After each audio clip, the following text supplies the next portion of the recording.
And we call this meeting to order. Please stand for the Pledge of Allegiance. Councilmember Marroquin is going to lead us. Hand over your hearts. Ready, begin. I pledge allegiance to the flag of the United States of America and to the republic for which it stands, one nation, under God, indivisible, with liberty and justice for all. Please remain standing. Councilmember Elliott is going to lead us in the invocation. We pray. Our Father, we praise you and thank you for this great Savior, the Lord Jesus. This time of year we call Easter to celebrate his resurrection and not take these things for granted. The freedoms that we have, the prosperity that we have, the stability that we have, we thank you and not take these many things, blessings for granted at all. And we pray, Father, special your hand of blessing on this meeting tonight and guiding us in all that we do and think and say. Pray that your will would be done. We thank you and praise you. In Christ's name we pray. Amen. Amen. Mayor Pretend, we need to do the roll call. Roll call. Madam City Clerk, can you call the roll, please? Councilmember Elliott, Present. Councilmember Camarena, Present. Councilmember Marroquin, Present. Mayor Pretend Carter. Present. We have a quorum. Okay, good evening. Any member of the public wishing to address the city council at any matter appearing on the agenda is asked to complete a speaker slip and submit it to the city clerk prior to the start of the meeting. No comments of non-agenda items will be heard at this special meeting. We will be in conduct interviews with the city council candidates. Each candidate will be given 3 minutes to provide his or her own statement or presentation. The city clerk will track the time. There are 7 candidates to be interviewed. Our city manager is going to give you the instructions of how things are going to go tonight. Thank you, Madam Mayor Pro Tem. And just bear with me. What I'm going to do is just go over the entire process that I actually went over with the candidates themselves. So the candidate check-in, there are 7 candidates, as the Mayor Pro Tem indicated, that will be interviewed today to fill the vacant seat, the city council seat. Each candidate must report to city manager's conference room A no later than 5:15 p.m. on the day of the interviews. They were all on time. Some of them were early. The electronic devices will not be permitted in the conference room because we do stream this live, so to give everybody a fair opportunity. The interview order selection. Upon arrival, each candidate will randomly select an envelope containing a number 1 through 7. The number will determine the order of interviews before the city council. Candidates will remain in the conference room until they are called and escorted into the council chambers. Do you wish me to read the order of how they selected? Yes, please. Okay, so I did provide each candidate with a sealed envelope. They were able to draw their own envelope. And the order of tonight's interviews will be, first interview will be Mike Crankshaw. Second will be Raymond Loera. Third will be Carlos Ramirez. The fourth candidate would be Edgar Garcia, followed at number 5 by Richard Lopez. Number 6 will be David Dillon, and number 7 will be Jason Jackson. Again, these were sealed envelopes, and the candidates each selected their own envelope. The interview format, as the Mayor Pro Tem indicated, each candidate will appear individually before the full city council. Candidates will be asked a series of predetermined questions. Candidate will be allowed up to 3 minutes to respond to each question. At the end of the question and answer period, each candidate will be allowed a 3-minute closing statement. Post-interview protocol. Since this is a public city council meeting, candidates may choose to remain in the audience after their interview is concluded. The Mayor Pro Tem may call for a brief recess and may open the floor for public comment either before or after the break. Council deliberation and selection. After the break, the Mayor Pro Tem will invite each council member to make a statement regarding their thoughts on the interviews. Council members will announce their top candidate for the appointment. If 3 or more, council members identify the same top candidate, the Mayor Pro Tem will call for a motion and a second to appoint the candidate. A vote will then be conducted. If no consensus is reached on the first round, The discussion and selection process will continue until at least 3 council members agree on one candidate. Thank you.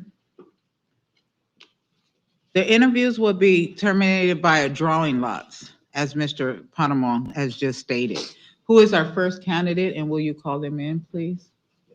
The first candidate will be Mike Crankshaw.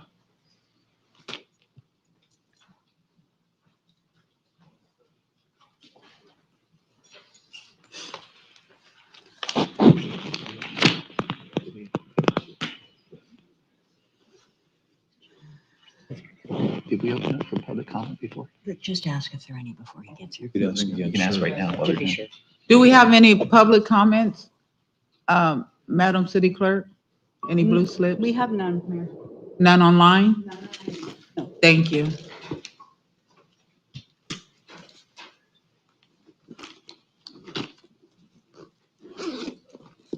No. You gave Mr. Crankshaw his resume. Did they ask you for the slip? No, the back of his resume, he has a statement. Where's emailed? That's the statement he wants to read.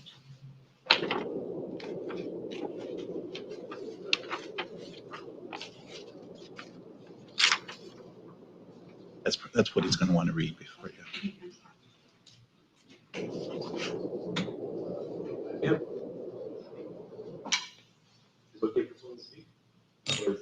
Do they need to fill out a blue slip? No, afterwards is fine. Afterwards? Sure, come on up. Thank you. Right now? Yes. Yes. To the podium, please.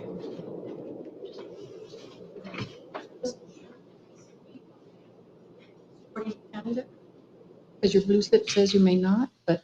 You have the right to speak for 3 minutes. Thank you. Okay. Council members, Mr. Paramo, and those in the audience. My name is Frances Biopi, and I'm a resident here of El Centro. And as an El Centro resident, I am encouraging you to fill the current vacancy on the city council by appointing Ray Loera.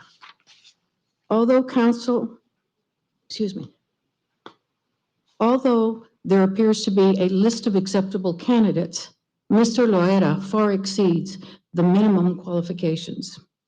He has worked for the El Centro Police Department for 28 years, with the last 9 years' work as chief of police. He has served 4 terms, 16 years as Imperial County Sheriff, which shows the county-wide support and respect he has engendered. He has extensive experience and knowledge working with the city, the county, the state, and federal officials.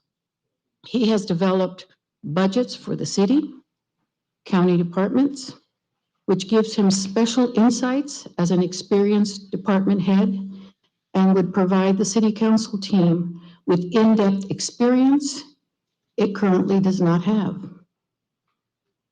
As you can see, I truly believe his knowledge and experience far exceeds that of the other candidates, thereby being the best choice to fill the current position. I thank you for giving me the time to share my views. Thank you.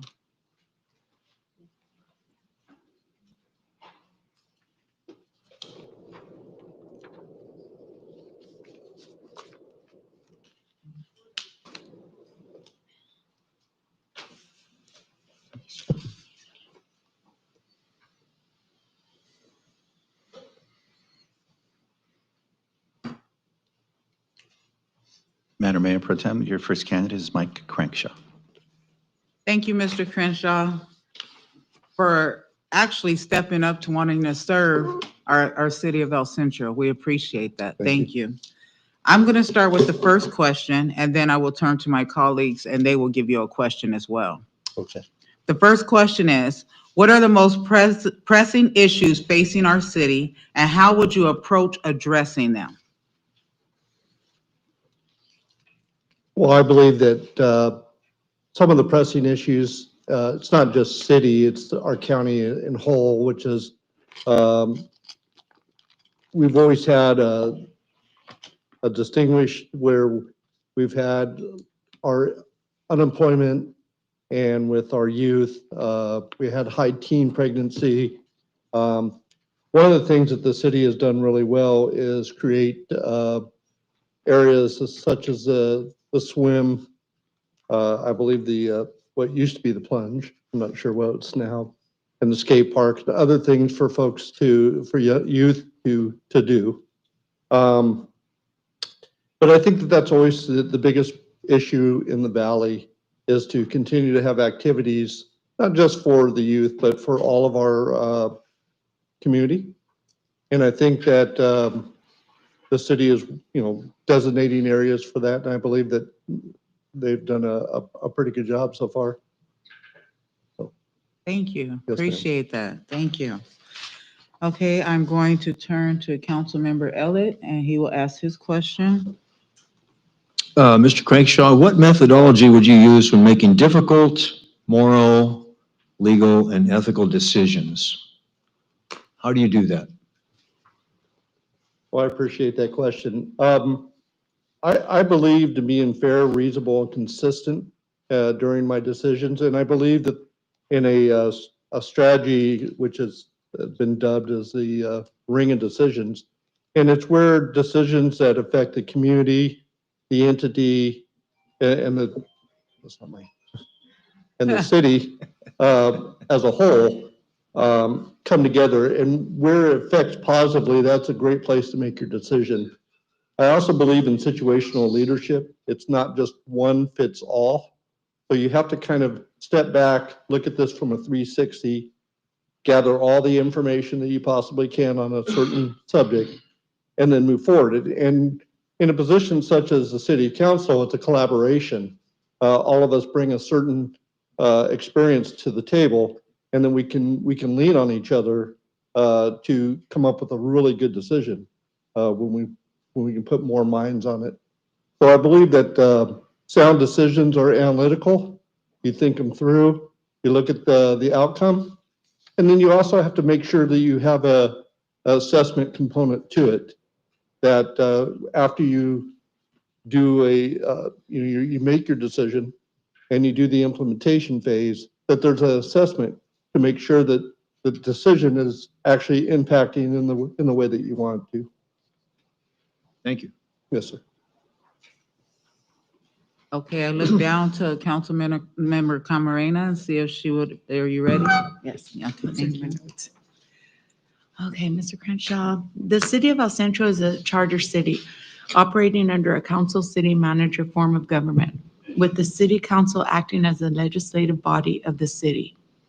The city council is the visionary policy maker, and staff is responsible for the implementation of the council's policies. What is your understanding of council city manager form of government, and how would you ensure the roles are maintained and respected? Yes, well, I've had a great deal of experience with over 30 years of municipal employment, and I've worked probably the last 10 of those in the administrative fields, being the chief of police in the city of Brawley, the interim chief of police in the city of Imperial. I worked for the El Centro Police Department for 26 years and retired here as a commander, and then also as a post director. And the reason I bring those positions up is I've dealt with a lot of council, and I've also been in these meetings with department heads that watching that give and take that occurs through our city manager, who is the conduit that connects really city council to the department head. So the wishes of the council, who hopefully are working through their constituents and the community, push out their strategy plan for that fiscal year, and then they give bullet points to the department heads to carry these out. And we have to do so in a manner that meets all of our criterias and with fiscal responsibility. So it really is a team effort, but on different levels. But there can't be one. If the police department or the fire department or the parks and recs, they can't be successful unless the whole city is successful. And it's the other way around as far as I see it. Thank you. Yes, ma'am. Now I turn to Councilmember Matakin for her question. Hello, Mr. Crankshaw. Hello. So city council members often have to make difficult decisions that may not always be popular. How would you handle disagreements with constituents, fellow council members, or city staff? Well, I would basically really dive deep into whatever that subject matter is, try to understand all the dynamics of it. Then I can speak intelligently on that. And then also be patient enough I want to hear everyone's input.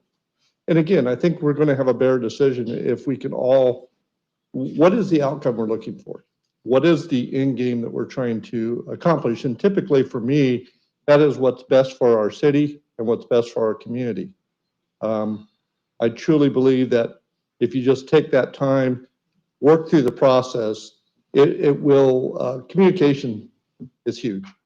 But I think that we're all adults in the room. We all want the best for our community. And I think that we need to continue to remember that as we serve.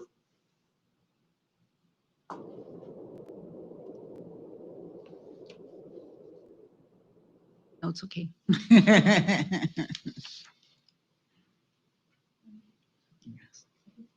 That's it, yes. Thank you, thank you.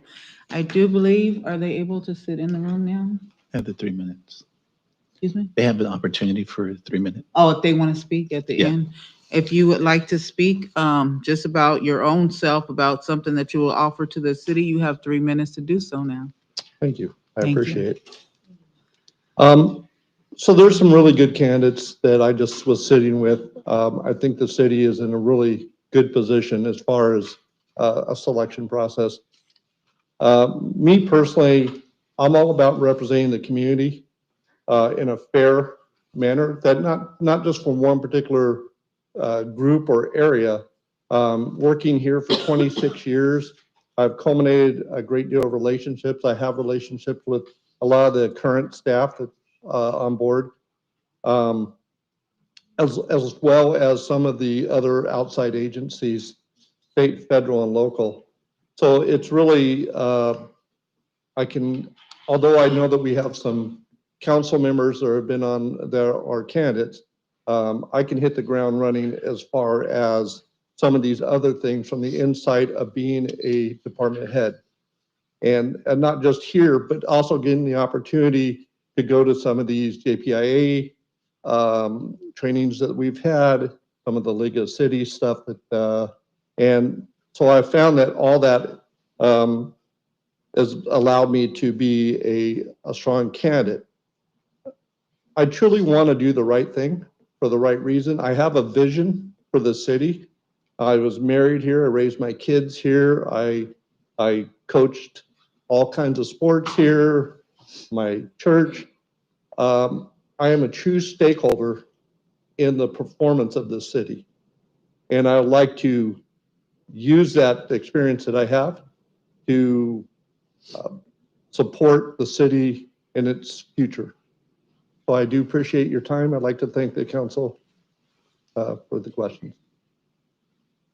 Thank you. We Yes, ma'am. greatly appreciate it. Thank you. Thank you.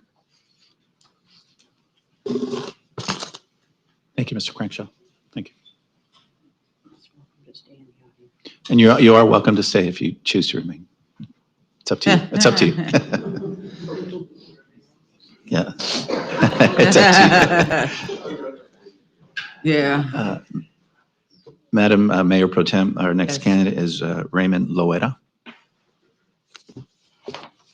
Good afternoon, Good evening. afternoon. Good How are afternoon. you? I'm fine, I'm fine. How is everybody? Good, thank Good. you. Thank you for wanting to be a candidate for the city of El Centro. We greatly appreciate that.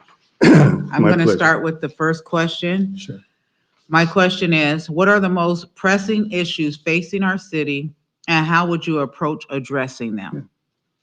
Well, I've been, ever since the announcement came out, I've been watching YouTube, and I've watched all the meetings for probably the last year, and it seems to me that there's three major issues, or three issues, significant issues.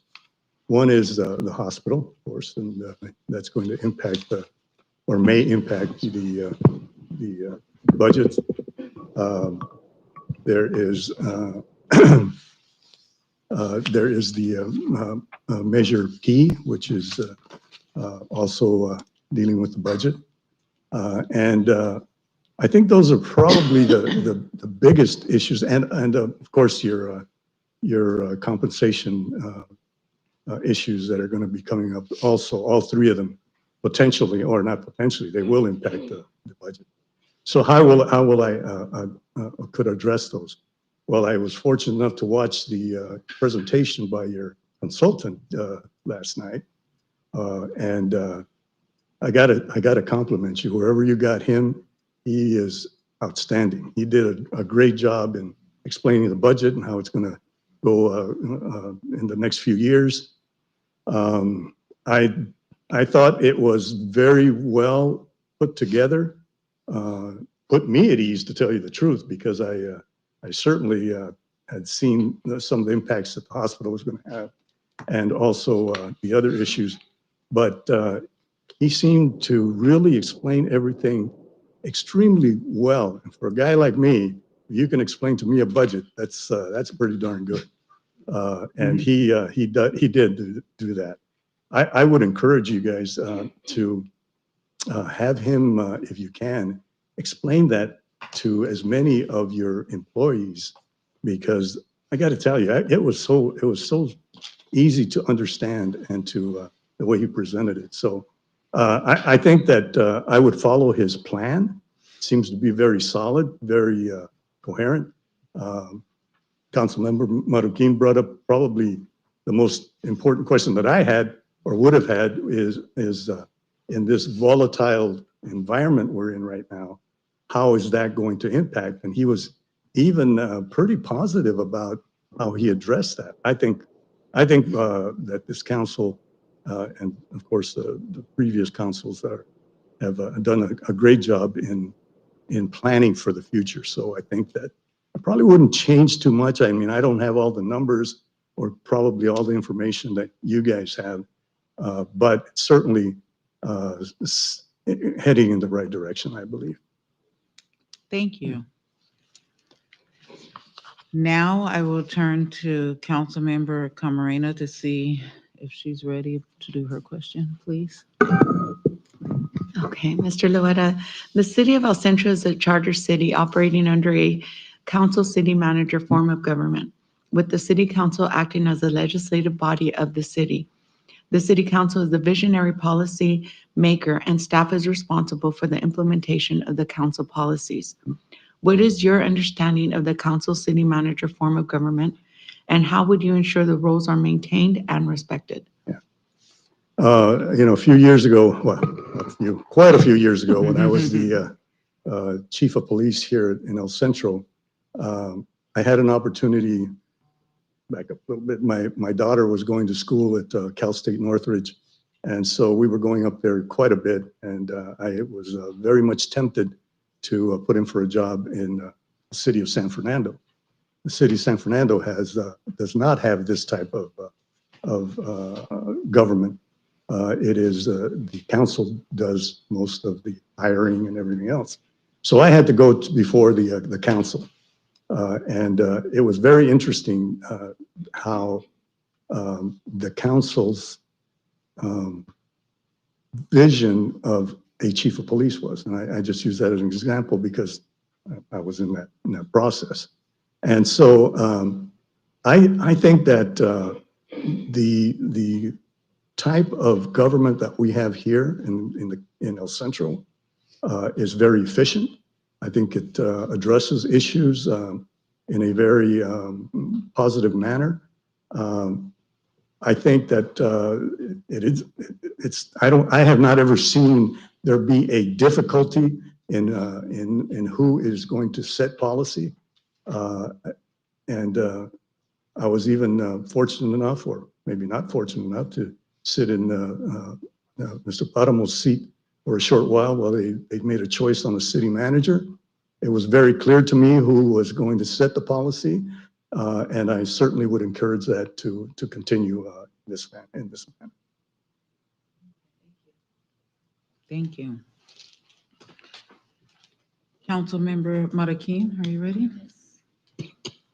Mr. Sheriff Loera, city council members often have to make difficult decisions that may not always be popular. How would you handle disagreements with constituents, fellow council members, or city staff? Well, I did that for the past 16 years, let me tell you. It was, no, you know what? When I was the police chief, I also had those kind of issues that I had to deal with. I wish everybody would have loved me, and when I became the sheriff the same way, but you're always going to run into issues that are going to be unpopular. But it is important that you set the tone for the organization. I think it's as long as you are consistent, as long as you are fair and are open with people. Like I said, they may not agree with you all the time, but they certainly will understand your point of view. I've always been a very strong advocate of participation by not only the people in charge, but the people who are doing the work, the people who are being who are receiving that service, and I would continue to do that. I wasn't when I first ran for sheriff. I wasn't all that comfortable speaking to people, but it is so important to get out and speak to your constituency. El Centro, I was brought up here, I was born in Calexico, but I went to schools here in El Centro. And so I was certainly very pleased to come back and serve the community in the manner that I did. And the profession that I chose, or maybe it chose me, was that one that interacted with the public very, very much. And I got to tell you, the best cops that I ever met, law enforcement officers, are the ones that could communicate the best with the public. They were the ones that got the most cooperation, and they were the ones that never had to overstep any issues, and I certainly enjoy that back and forth. Thank you. Councilmember Elliott. Yes. Sheriff Loera, what is your methodology that you use when making difficult moral, legal, and ethical decisions? How do you do that?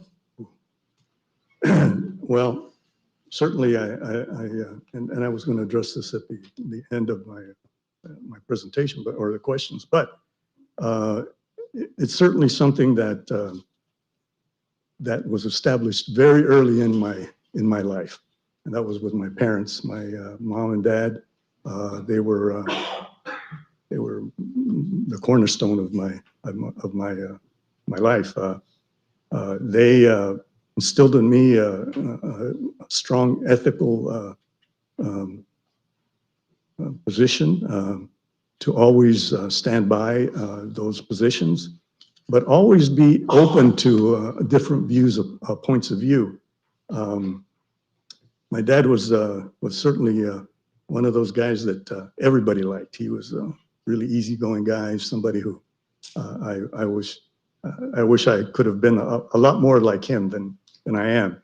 But my mom was kind of the opposite. She was kind of the disciplinarian, very much involved with the church. And so obviously I went to church every Sunday, like all youngsters do. And she instilled in us a strong commitment to our ethical well-being. So I also always think about this that I heard one time, is that a person asked another person, are you a good Christian? Are you a good Christian? And his response was, well, if you want to know if I'm a good Christian, ask my neighbor. And I kind of look at that way too, is that if I'm doing the right thing, the people who are really receiving that information from me, they're the ones who are going to be able to answer that truthfully. I may be a little bit inclined to make myself look good, but if your neighbor's telling you that, or telling the other person, hey, this guy, he knows what he's doing. And I've always kept that in the back of my mind. I've always tried to keep myself above the, I don't want to say the turmoil, but you get into areas that may be questionable, but you gotta have a stand. You gotta have a position that if it's the right one and you think it is, you gotta stand by it.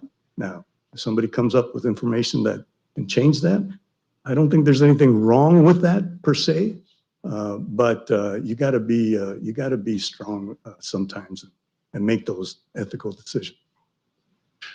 Thank you. Now, we will give you 3 minutes just for you to Okay. give your pitch and tell us what you want us to know.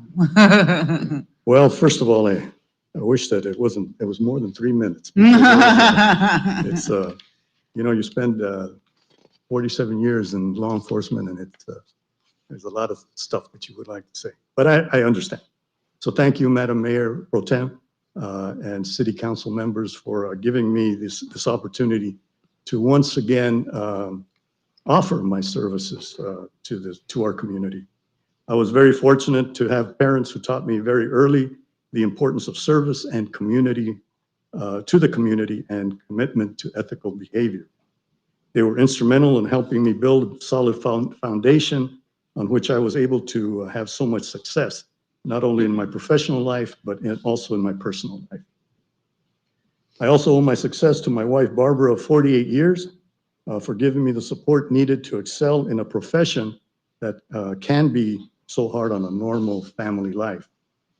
A few months after graduating from Central Union High School in 1970, you can add up to see how old I am. I enlisted in the U.S. Army and volunteered for airborne training and graduated. And when I graduated, was sent to Fort Bragg, North Carolina, and became a member of the 82nd Airborne Division. When I left the Army, I returned to El Centro and began taking classes at IVC. And after taking a few classes in law enforcement, I decided that this was probably the best career that I was suited for. Being an infantryman and an airborne guy, I didn't have too many other skills. I was hired by the Imperial County Sheriff's Office and worked in the jails for a year and a half. I left the Sheriff's Office and was hired by the Calexico Police Department and worked there for 3 years. I was then recruited by El Centro and Police Department and spent the next 28 years here, retiring as the Chief of Police, serving almost 9 years in that position.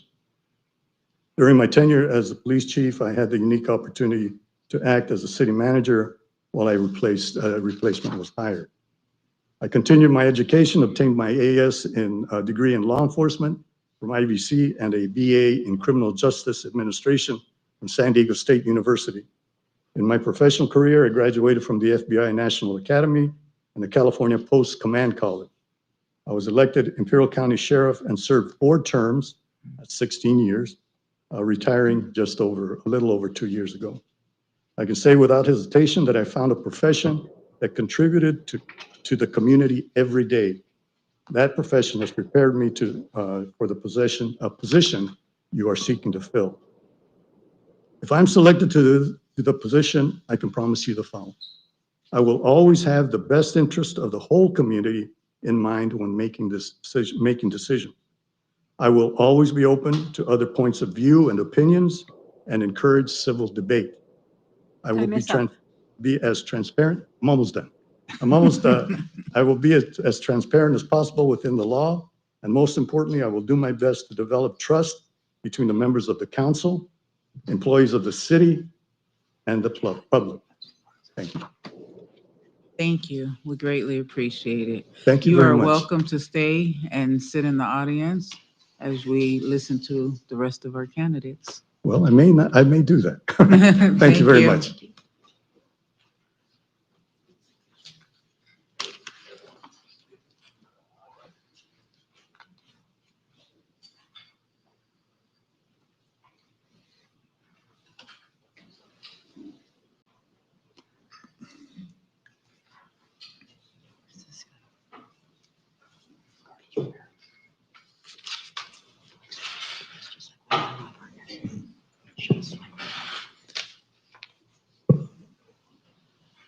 Madam Mayor Pro Tem, your next candidate would be Carlos Ramirez.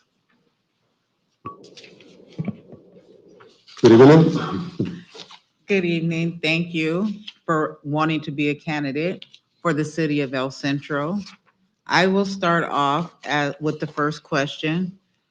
What are the most pressing issues facing our city, and how would you approach addressing them? Thank you for the question, Mayor Pro Tem. To me, I believe, again, my background is in healthcare, although I have experience with business, leadership, and management. And I'm very interested in the successful transition for IVHD for the hospitals. Since I was a young nurse, I was 21, I'm 51 now. I used to hear about the possibility of a merger and how that would be beneficial for the community. And now that it's finally happened by necessity, in order to survive and have good healthcare in the Imperial Valley, I think this is one of the things that really inspired me to apply for the interview today. At least that was my leading concern. Secondly, public safety. I also believe it's very important to have a strong police force, fire department, EMS systems. It is very important for our community to be a healthy community, successful and safe. And it really hurts me to hear so often that there was a gunshot wound here and there, some kind of crime or theft, third, things like that. So to me, that will be another priority that I feel is important to be involved with. Third, homelessness is something that I see in the community growing, and that I don't have all the solutions or answers, but I think being part of a council like this, we working together with a strong team, we could find solutions and alternatives to help this homelessness situation. Every time I go through Bonds, Walmart, Target, Costco, behind you always see people camping, even now on Imperial Avenue, not Imperial Avenue, but downtown and also Adams. I mean, it seems to be a growing problem. And another one would be for me, downtown El Centro.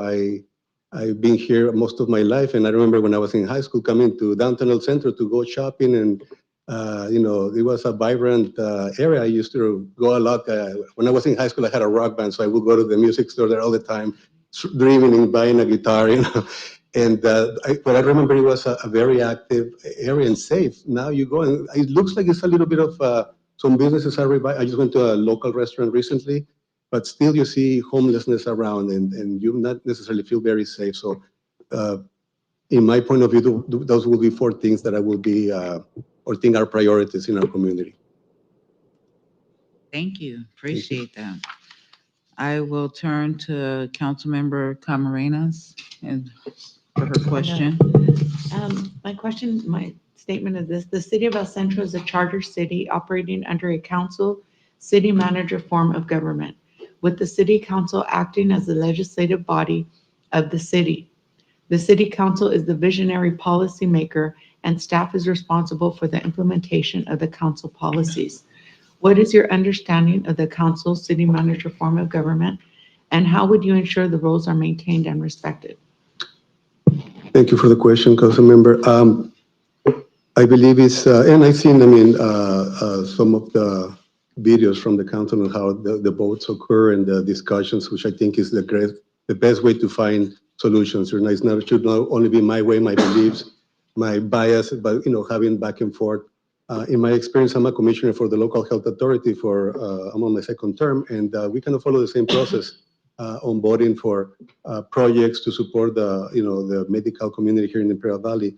So I feel it's a similar way. We have to value and hear everybody's input, and then make the wise decision based on budgets, based on regulation, based on what the priorities are in the city. Sometimes you may have a project that you feel should be pushed forward, but something happens. It could be a disaster, a natural disaster that will take over, and the discussion will have to be where and how we're going to get the funds, or how can we transfer money from one side to another to do that. So I believe it's a democratic process in how to find the best solutions for our community.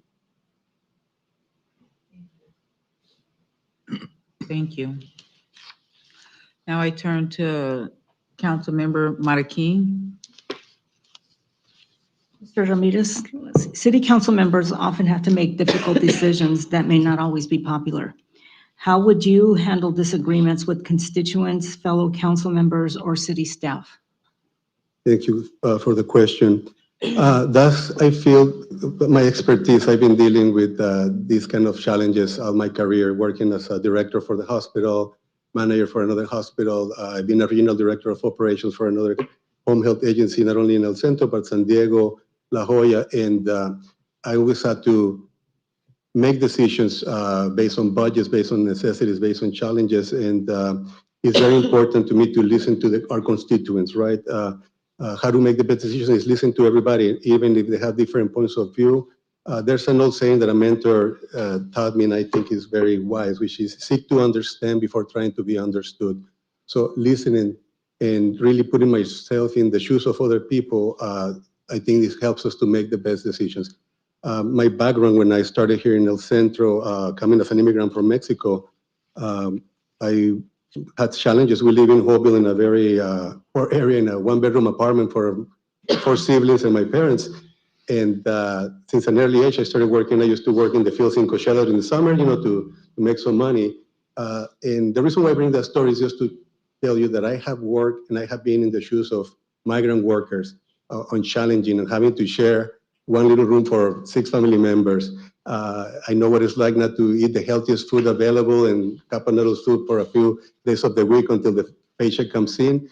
I worked through that. I worked through the hamburger stand while I was going to nursing school. And luckily, thanks to this community, that's why I'm so thankful to the community of Imperial in El Centro that I was able to go through my career, get my degrees. My doctoral degree in health administration helped me be now a businessman and consult and help other areas. So I think I have a good understanding of what are the challenges of different levels and different socioeconomic statuses to make those decisions. And again, listening to the community, listening, having town halls, being there in the community and events, be able to shake hands, talk to people directly. I think that's very important. Like most of you guys do, I see you in different grand openings and things like that. So I think that's very the way to really connect to the community. Thank you. Now we turn to Councilmember Elliott. Thank you, Mr. Ramirez. What methodology would you use when making difficult moral, legal, and ethical decisions? So how would you do that? What does that look like? Thank you for the question, Mr. Elliott. And that you will understand this very well because you are also a nurse.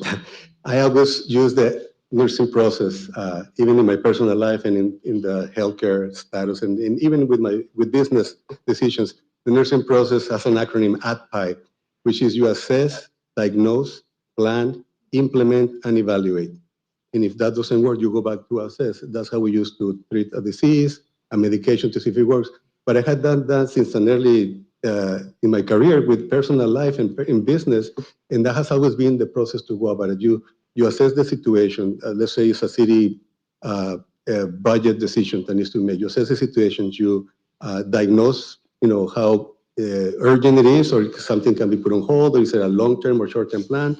You implement. You diagnose. You plan, and the plan would require the council to make a decision and vote on it and pass it or not. That would be the plan, and then you implement the process and evaluate. If it's not working, you go back to the table and move forward. That's how I will do the process of elimination of what will be the best decision. Ethical, moral, again, very connected to nursing and in hospital settings. For me, it's again, communication, discussing. The question was earlier, how do you make those tough decisions? Is always putting our public as number one priority and deciding what is an urgent matter versus something that can wait or can be modified to still be able to meet the needs of community members, depending on what they are. Thank you. Thank you. Thank you. Now we are going to allow you 3 minutes to give us your pitch. Thank you so much. So why am I interested in becoming a city council member for the city of El Centro? Thank you for the opportunity to express my interest in serving on the El Centro City Council. As a long-term resident of the Imperial Valley and El Centro community, I am deeply committed to El Centro's future and believe that local leadership plays a critical role in shaping the quality of life of our residents. I am applying because I believe in action, accountability, and partnership. And those are things that I have, again, in my career, in my personal life, always cherish and work with. One of my key areas of focus, as I mentioned earlier, is strengthening our collaboration with Imperial Valley Healthcare District. Access to quality healthcare is not just a necessity, it's a right. I believe the city must work closely with IBHD to expand services, support local providers, and ensure all residents, including those in underserved areas, have access to preventive and emergency care. A healthy community is a strong community. Public safety is another top priority for me. Our police, fire, and emergency response teams deserve the resources, training, and staffing needed to protect and serve effectively. I am committed to working with our public safety departments to reduce response times, improve community police relations, and ensure residents feel safe in every part of our city. We must also address the growing concerns with homelessness. This is a complex issue that requires compassionate, coordinated solutions. I support partnership with county agencies, nonprofits, and faith-based organizations to create pathways for housing, mental health services, and job trainings, while ensuring our public spaces remain clean, safe, and accessible for all. Finally, I am passionate about revitalizing our downtown El Centro. Centro Historic Center has tremendous potential to become a vibrant hub of commerce, culture, community, supporting small businesses, improving walkability, and hosting regular events that attract both local and visitors from the outside, obviously. We can bring new life to our city or stimulate year-round economic growth. In short, I'm not here just to fill a seat. I'm here to work. I bring collaborative mindset, a background in community-based leadership, a commitment to listening to residents and delivering results. Together, we can build a stronger, safer, and more vibrant El Centro. Thank you for giving me the opportunity to interview and hear my concerns. Thank you. Thank you. Thank you. Thank you. You are allowed to sit in and listen to the rest of the candidates if you would like. I appreciate that. Thank you.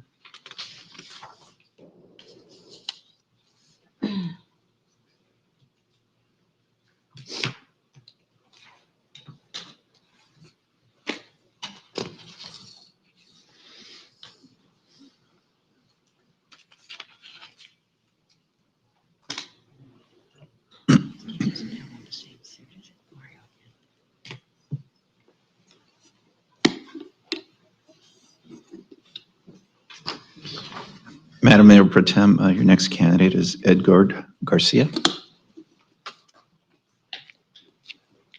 Good evening, council members, Mayor Pro Tem. Good evening, Edgar. We are going to start with our questions. I will be delivering the first question. What are the most pressing issues facing our city, and how would you approach addressing them? Well, I think we have a lot of issues that are pressing specifically to our city, but not just to our city, but statewide. We have to work with our leaders and look at solutions that they've used in other municipalities by going to Cal cities, by looking at the strategies that National League of Cities are using, specifically regarding homelessness, specifically rejuvenation of the area downtown. We have to do something about our budget. We have a projected shortfall for 2008, 2009. That's going to come up a lot sooner than we think. And with unfunded mandates from Sacramento, like CalPERS, that's going to be the #1 reason why we need to make adjustments going forward. So that's one thing that we need to look at. As far as what we can do to revitalize our area, we need to hold property owners accountable for downtown. I know it's extremely difficult. It's something that we've been trying to do since I first got on the council. A lot of those buildings are owned by private trusts. Getting through those layers to see who is actually going to be held accountable for those properties is a chore and a task that we have to take head on. That's something that is going to beautify the city for future generations to come. We can't just focus on the expansions, even though the expansions are great. And we've seen a lot of business come into our city since when I first got on the council 9 years ago. We have a future expansion going south, which is very exciting. That's something that we need to prioritize and make sure that it's done correctly. for the betterment of our city and for our residents. But there are several pressing issues, as I previously said, just in our city: homelessness, the blight that we have downtown. These are not just issues that we see in our city, but in other cities going around. So there was one specific thing that I was looking into before I got off the council. I was on the FAIR Committee for the National League of Cities. That's the Finance Administration Intergovernmental Affairs Committee. And they were lobbying Congress at the point to bring back essentially revitalization areas to give funding for basically areas that fall under our category: smaller rural areas that have been neglected, that have not expanded in terms of industry, that are not big cities essentially. And it also is going towards relief for a lot of the issues that we've seen around the country in terms of wildfires, things of that nature. So that's something that is currently going through Congress, and that will be something that should trickle down to the states. And if we have the opportunity to apply for those types of grants, and I think that's something that we should definitely look into, because that would go into revitalization of infrastructure. Time is up. Thank you. Thank Councilmember Camarena. Mr. Garcia, the city of El Centro is a charter city operating under a council city manager form of government, with the city council acting as the legislative body of the city. The city council is the visionary policy maker, and staff is responsible for the implementation of the council policies. What is your understanding of the council city manager form of government, and how would you ensure, excuse me, the roles are maintained and respected? Well, I think I did a pretty good job over the 9 years that I was on the council, following our charter, following the way that our council is organized. We are ultimately in charge. We are stewards of this city as elected officials in that capacity. However, the city manager is supposed to handle the day-to-day operations, to provide us with the information necessary to be able to make sound decisions for the constituents that live within our city, and also to our many visitors that come in, and also to the people that work in our city. So it's essentially going to be a situation where we do need a city manager that's going to be able to take care of the individual departments, the directors, to get all the information from them, and then ultimately bring it to us so we can make the decisions together. That's why 5 people are elected, in order to discuss the ideas of what we're going to do to go forward. That doesn't mean that we can't be visionaries. We have been. We were able to pass Measure P. We were able to use those funds for capital improvements. We've seen how the face of the city has changed over the last decade. That is all done with the cooperation and the teamwork of not just the city council, but also the city manager, all of the directors, the wonderful directors that we have, and of course, the wonderful staff. They're the ones who get everything done on a day-to-day basis, and it's something that I've been proud to be a part of, and something I'd like to do again. Councilmember Marroquin. Yes, Mr. Garcia. City council members often have to make difficult decisions that may not always be popular. How would you handle disagreements with constituents, fellow council members, or city staff? Well, that's the job. The job is to make a decision regarding certain issues that are not always popular, but there are 5 council members. So that's the part of our government that we have control over, is the 5 of us discussing the issues and coming to a consensus in order to benefit the residents. Everybody has their different backgrounds, everybody has their different opinions, but ultimately it's our charge to work in the best interest of the residents. How I would approach that, if needed, and it has been needed, we have had several issues that have been unpopular with the public. The current situation with the hospital that seems to be wrapping up now, that was a very contentious time where we had to explain things not only to other government officials or people acting in the capacity where they work in that arena, but also to the public. And also, I had the opportunity of going to Sacramento and explaining the situation to legislators and their staff and seeking their assistance. And that's ultimately how we ended up to where we are today. But ultimately, it's just about cooperation. It's about being respectful, professional, discussing these ideas so we can come to a consensus and work together. We all bring our individual viewpoints and skill sets. I think that I have a very unique skill set in that I can explain certain things when, push comes to shove. I also have a legal background. I used it when we had the COVID issue. My background in science was very, very helpful during that time. I was able to bring scientific research papers to the council and discuss them with my colleagues, and ultimately serve on the COVID committee and do a PSA, basically explaining what the virus was to the public, because there was a lot of information that was going around that was not exactly accurate. So I think that ultimately our diverse backgrounds and our experiences are our strength.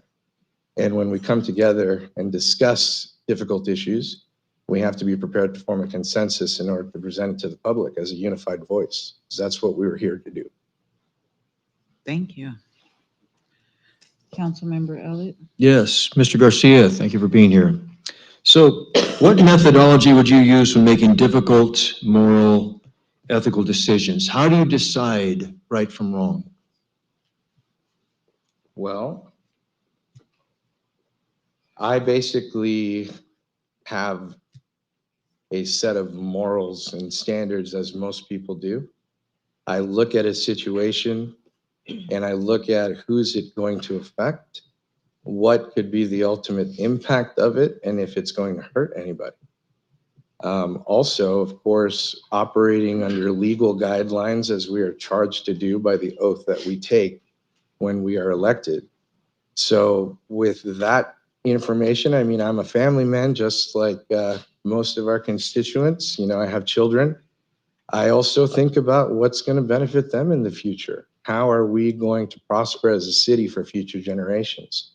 So all of that is taken into account when I'm presented with a difficult situation and have to make a decision. But ultimately, it's not my decision. It's a decision of our council. So that's where the cooperation comes in. That's where the discussion comes in.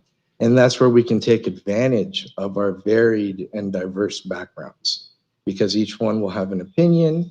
Each one has a different moral code, so to speak.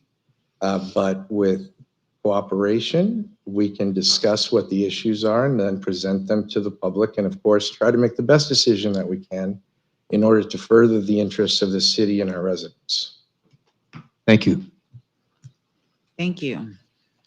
Now we are going to allow you 3 minutes so you can give us your pitch.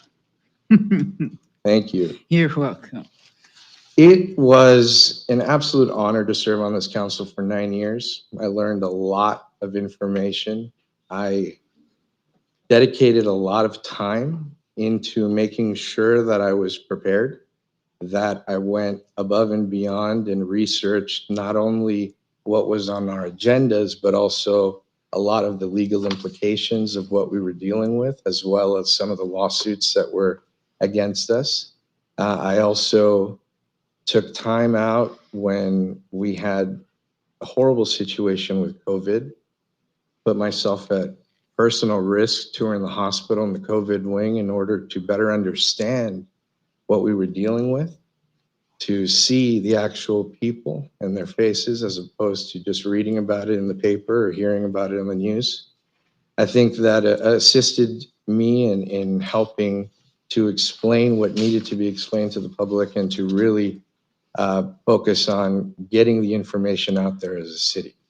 I think that helped a lot. Also with the hospital issue, I had a legal background, so I was able to identify certain problems that we had with our consultant CEO that was hired. I specifically argued with the bankruptcy attorney consultant that had been brought in. And ultimately, we got rid of that person because they wanted us to bankrupt the hospital. That was not the course of action that needed to be done. I advocated against it.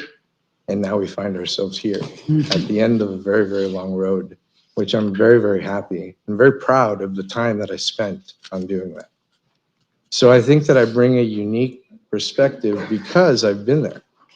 I've been in the trenches with two of you, and I have seen what needs to be done when things get difficult. And I haven't wavered. I've been there.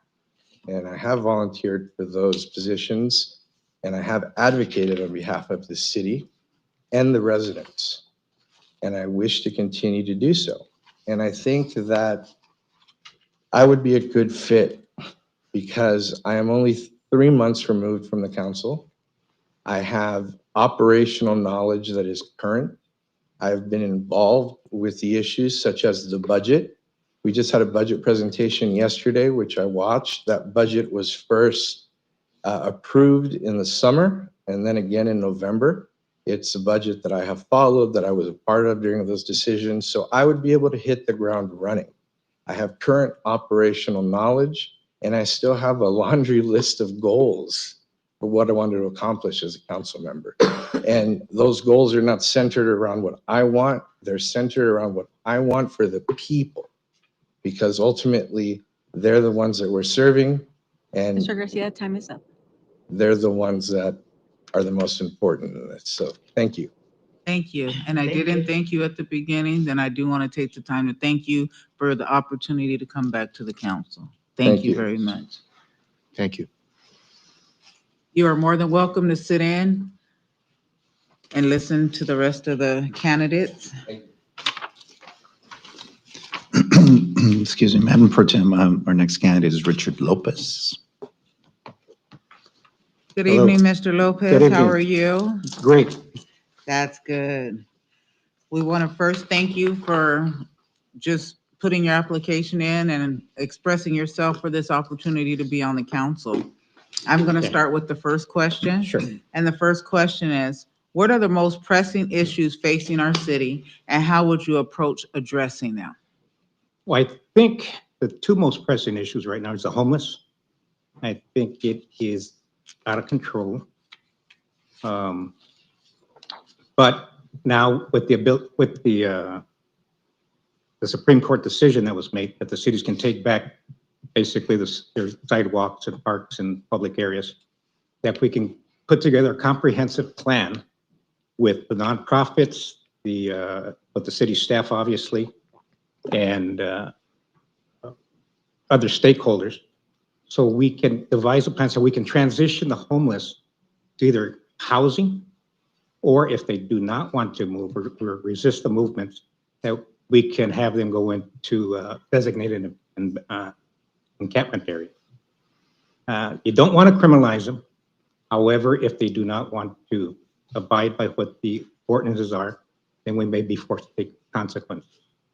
But I think we do need to take a group together and devise a comprehensive plan and get all the stakeholders involved. And this includes social services from the county, because they're the ones that have a lot of money for transitional housing. So, but first we have to devise a plan with all the stakeholders. And then once we get the plan, we get the blueprint, then we can, and everybody's bought off on it and understands their role, responsibility, then we can move forward with it. And then we'll be able to transition the homeless into other places. And the second area would be I think is the affordable housing. There's a severe lack of affordable housing. There's state money, federal money, grants that we can secure. And I think that'll go a long way in helping the residents of El Centro. Today, I mean, for a family to secure just a starter home, we're looking at about $300,000. You're looking at about $100,000 income in El Centro to afford that. When you look at your housing, you look at your insurance, and then not to mention if you're going to have car payments and all, you're looking at least $100,000, I would think, to afford a $300,000 más o menos home, starter home, which is that's what the prices are. So I think we really need to work on affordable housing for the city resident. Thank you. Yeah. Appreciate that. Councilmember Camarena?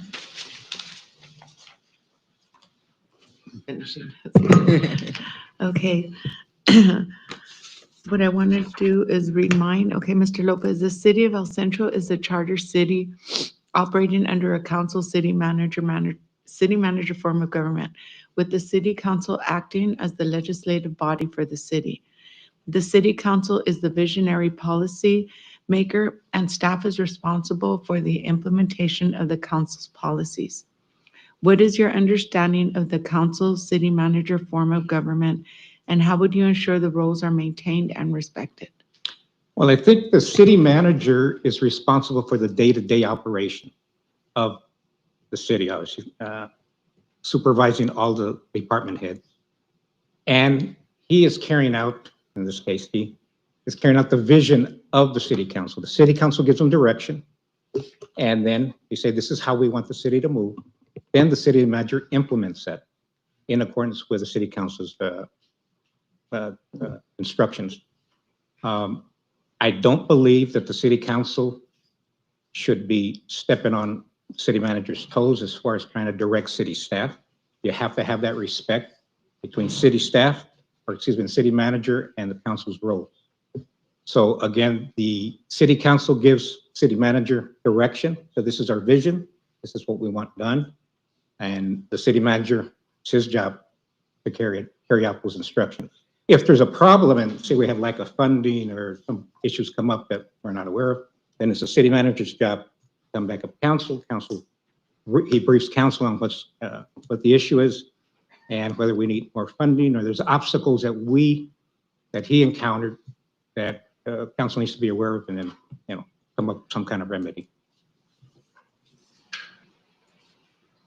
Thank you. Thank you. Thank you. Now we are going to turn to Councilmember Marroquin. Yes, Mr. Lopez.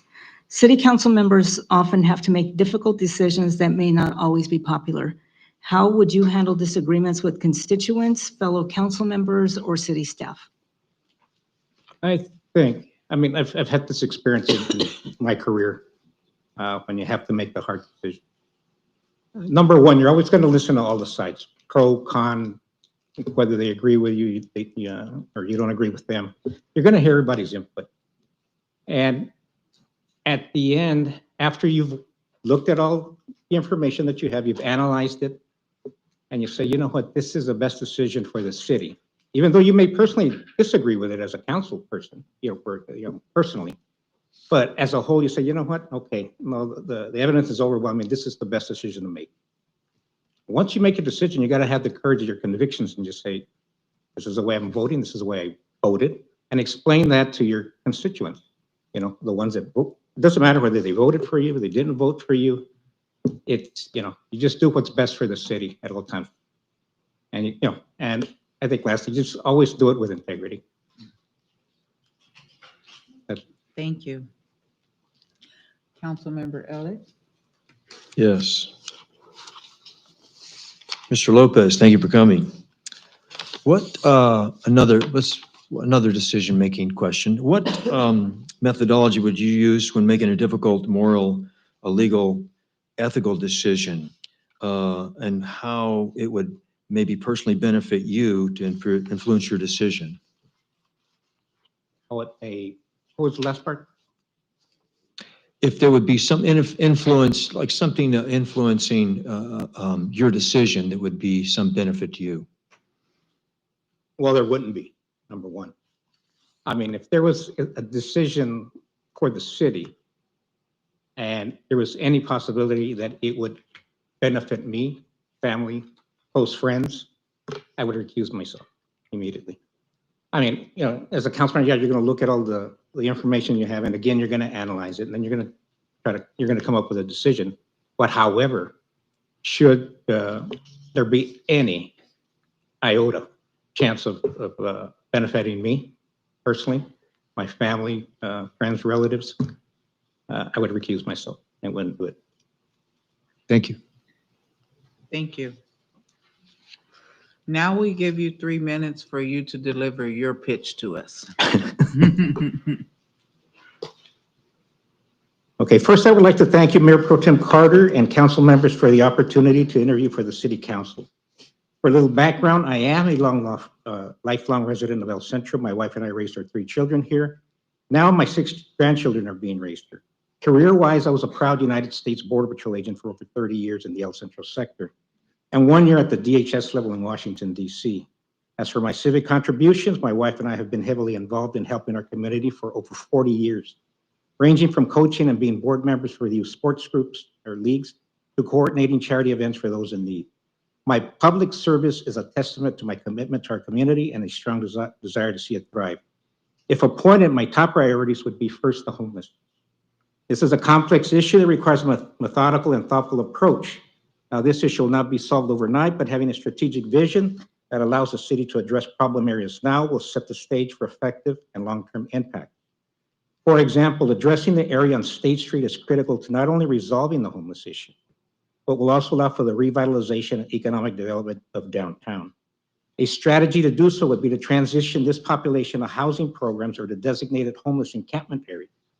This requires a multi-pronged approach that would include effective outreach, working with social services, nonprofit organizations, property owners, and enforcing city ordinances that prohibits loitering and unauthorized encampments. Next would be affordable housing. This is a widespread issue, and El Centro is no exception. I have served as an executive board member in the Imperial Valley Continuum of Care Council since January of 2024, which has given me additional insight on this issue. One thing that is critical is securing state and federal grants. For example, my understanding is that the Community Development Block Grant provides the city with funds to address this issue. As a council member, my focus would be to review current spending on the CDBG and other similar grants and identify areas where funding could be directed to housing projects that will help our residents in a meaningful way. And lastly is public safety. As a retired law enforcement officer, I understand the importance of protecting our citizens and the many challenges that our public safety staff face. A persistent challenge is personnel retention. Pay seems to be a consistent factor and one that has not easily solved. So it would be important as a council member to support the police and fire administration to cultivate work environments that promote job satisfaction, such as increasing task force assignments, creating details, and providing training that address quality of life and public safety issues. Doing so would expose personnel to unique experiences, the opportunity for job development, and minimize job burnout. And in conclusion, in my career, I have received outstanding training in leadership, critical thinking, and stewardship of resources. I have also overseen budget development and execution of upwards of $14 million in the Border Patrol. And I am also a firm proponent of transparency with the public and hands-on oversight by the council on budget development and modification. Your time is up. Thank you. Thank you. Thank you. Thank you. Thank you.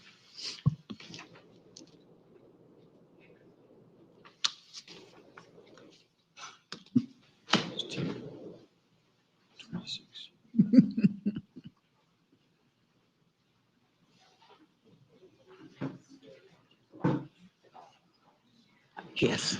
Please step to Madam- the podium. Yeah, Madam Mayor Pro Tem, your next candidate is David Dillon, but I believe we're taking like a 30-second break real quick. Yes. Yeah, we're gonna just hold off just for a second. Yeah, Just for a just second. give us about 30 seconds, please.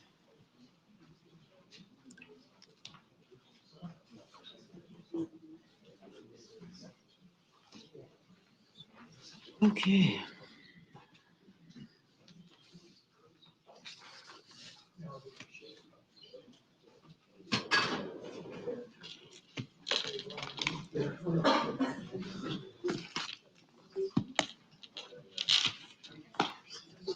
Okay. My cheddar. Oh, Lord.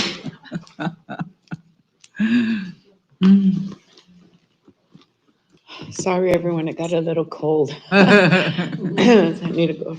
Ooh. Should have known, she should have told me.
Good, Mike. Guys are doing good. You guys are good.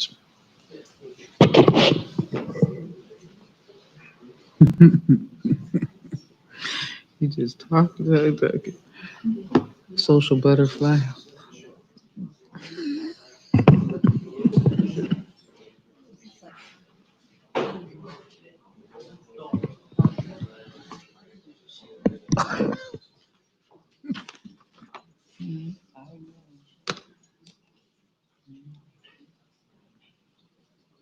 Okay. Good. You're welcome. We apologize, Mr. Dillon. So again, Madam Mayor Pro Tem David Dillon, next candidate. First of all, thank you for your consideration of joining the El Centro City Council. Thank I will you. start with your first question. What are the most pressing issues facing our city, and how would you approach addressing them? What I believe the most pressing issues of the city today, Yes. I would imagine it's just making sure, and I think the council has done this, but making sure that we stay on top of the growth. You have a brand-new police department facility. The Adams Avenue corridor is amazing. Retail going out towards Imperial. I think it's just making sure that we stay on top of the growth. I think councils in the past and current councils are doing that. I don't see any crisis that's currently happening. One of the things I did in the past was address a lot of law enforcement concerns as far as manpower. I think they're on top of that. So at this time, I think it's just managing the growth. I don't see any crisis, except maybe trying to add a little bit of comfort, more comfort to the folks of El Centro as we go along, and maybe full council. I was here the night you all went through the arrows of hospital merger, which was enormous when it comes to the history of the city and what healthcare providing does, and you did it all. So there's a lot of attorneys doing their thing over the next several months, but hopefully this calendar year, it'll be finalized and the city can be right on top of that. So. Appreciate that. Absolutely. Councilmember Camarena. Mr. Dillon. How are you? Hi, how are you? Thank you. Fine, thank you. My question is the following. The city of El Centro is a charter city operating under a council city manager form of government, with the city council acting as the legislative body of the city. The city council is the visionary policymaker, and staff is responsible for the implementation of the council policies. What is your understanding of the council city manager form of government, and how would you ensure the roles are maintained and respected? Well, when I served, the definition of city manager form of government was at its highest. 1980s and 90s, our city manager was Abdul Salem. I think he was here for quite a long time. One of the things we learned and knew, and what it's not just learning, but it's how you operate, is that the city council is in charge of two departments, the city manager and the city attorney. And those city manager's department sets the policy for the entire city. So that's just the definition of it. My first round decades ago was the epitome of that. We had nice relationships with department heads and chiefs of police, and we knew them and worked with them, Conrad Harrison, Recreation. But everything went through the city manager, and that was the process that every council member that I worked with over 16 years followed. And that's a dynamic I believe has worked continuously. I tell people who ask, they'll ask my opinion of the city, and someone will let me know, oh, it's over there. Okay. When I'm getting close to 3 minutes. I think the in my lifetime, I think the best days of El Centro were the last 20 years when I wasn't serving. It was after that, but in the last 20 years, the things that occurred in the city, obtaining and implementing grants, expanding and addressing public safety needs, 3 fire departments, et cetera. The mall, all those things, there was a dynamic the last 20 years. 2 members are here for that as well, and in the hospital, that the leadership at the city manager level and city attorney level existed. And so the formula works. And I think El Centro has been, and hopefully will continue to be, successful that way. You're not going to be successful as council members unless you start there at the city manager position, work with the city attorney. Those are your 2 constitutional requirements, and then they'll set the lead. You set the policy and the lead, and I've never known it not to be that way. Thank you. Thank you. Thank you. Councilmember Marroquin. Mr. Dillon, so city council members often have to make difficult decisions that may not always be popular. How would you handle disagreements with constituents, fellow council members, or city staff? Wow. Well, let's start with this. So disagreement with city staff, I mean city staff and disagreement with the council member and city staff, or city staff members disagree?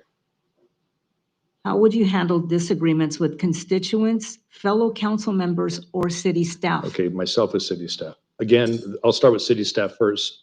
Your communications are always, the leadership from this body goes through the city manager's office. And so if there's, for example, cuts that need to be made, that's not a great example, not a popular one, but in a certain department, it comes from a council of 5, or at least 3, through the city manager's office. With council members, working harmoniously is an important thing. Again, my experience has been that when you have disagreements, you work them out and you pledge through them. I think about 95% of everything that's ever voted on is unanimously 5-0s. Most of that is done, grinded out at city level and at staff level. And so the disagreements are so minute that I've experienced, but you work hard developing relationships and trust and understanding and respect for each other. That's the important thing. As far as constituents, I guess there's always going to be people happy and always those that are going to be content and those that are going to be upset. And so you just get out there. I've always believed that the joy of being an elected official is not in this room. The policies that take place and your constitutional requirements are here, taking a stand, pushing a button. But the joy and the leadership is out there. And when you're out there, you're going to meet people that are going to hug you and going to thank you or just want to meet you. But you're also going to meet people that are going to say things and so on. You just got to treat them like you're treating a council member. Treat them with respect. Stand your ground. Tell them where you are, and so on. So I think there's people of El Centro deserve great leadership and deserve your time and your focus. And I would treat everyone with a smile and respect, and but let them know where I am on the issues.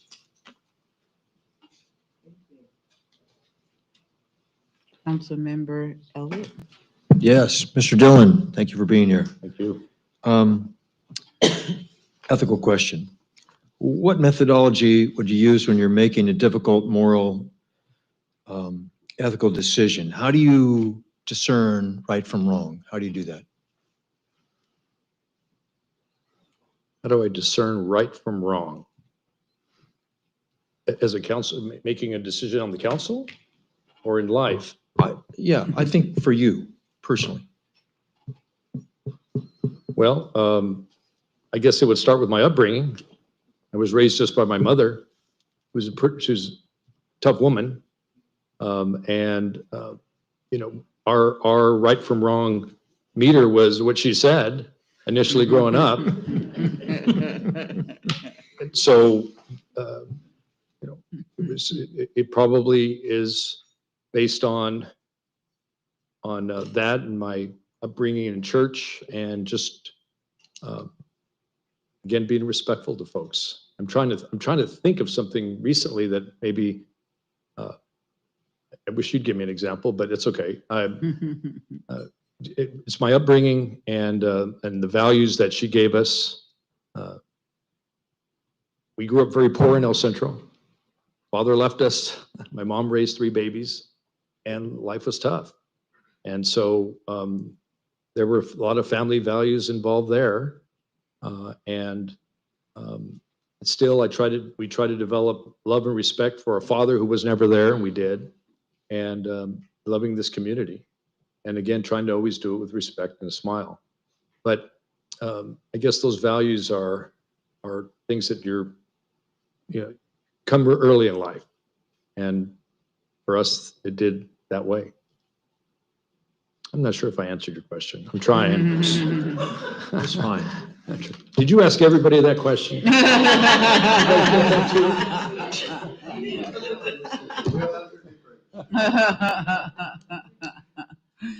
It's okay. Thank you, Mr. You Dillon. bet. Thank you. Yes. And now we're going to give you 3 minutes for you to deliver your pitch to us. Well, thank you for this opportunity.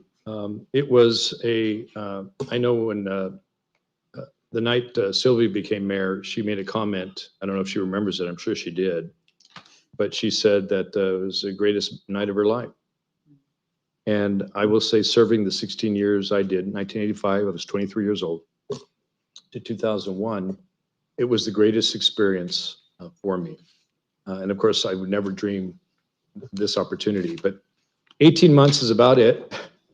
And so I know that I've seen come here during transitions when people are leaving and people are being sworn in, and there's a whole lot of thank yous from the chamber and this and that and all that. No, that's nice. But I would love my legacy in 18 months to be council members, to maybe say, you know, David, you were shoulder to shoulder with us. We worked together on issues, and you helped us, marshal that there. I think the greatest days El Centro has seen was the last 20 years. A mall. The Adams Avenue corridor is amazing. They put seniors in there nicely, and the recreational areas from the gym to the doggy park to the skate park to swimming was leadership. I think the freeway overpasses at Dogwood, and of course the main one in Pearl Avenue, was leadership. And the commercial growth, 3 fire stations, 2 police stations, the main police station and so on, is leadership. And I'd like to think that myself, Sedalia Sanders, Hank Kuiper, Jack Dunham, Matt Gonzalez, Jack Terrasas, Gene Brister, somewhere along the line in the 80s and 90s, we set the stage for a great 20 years. So I'm hoping that in the next 18 months, I can help all of you over the next 20 set the stage for public safety, the planning of El Centro, because it's growing, and create that element in the next 18 months to team up with you and offer as much guidance and knowledge and leadership as I can to implement great budgets and help with a permanent, long-standing city manager and so on. Thank you. Greatly Thanks for appreciate it. having me. Thank you. Okay. You are more than welcome to sit in the audience and Oh, listen boy, to the- they to already the went, last so candidate. I must have overdone it. we're going to take public comments after our last speaker, sir. Thank you. You're on spring break right now with your live feed. When you went to break, the live feed is still on break. Oh. Are you not online? Madam City Clerk?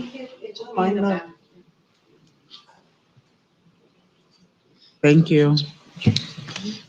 All right. Madam City, Madam City Clerk. Madam City Clerk.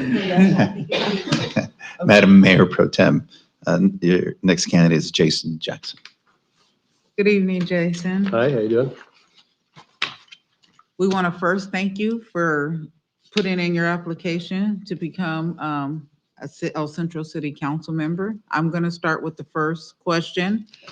What are the most pressing issues facing our city, and how would you approach addressing them? I think probably the two most pressing issues right now in the city of El Centro is immediately would probably be homelessness in the city. I think that there's some things that can be done, whether it be programs like tiny homes, work study programs where you can have homeless volunteer to offset housing with work in the city, much like what we used to do with hiring some of the inmates at the jail, and we would do different work issues or work projects with them.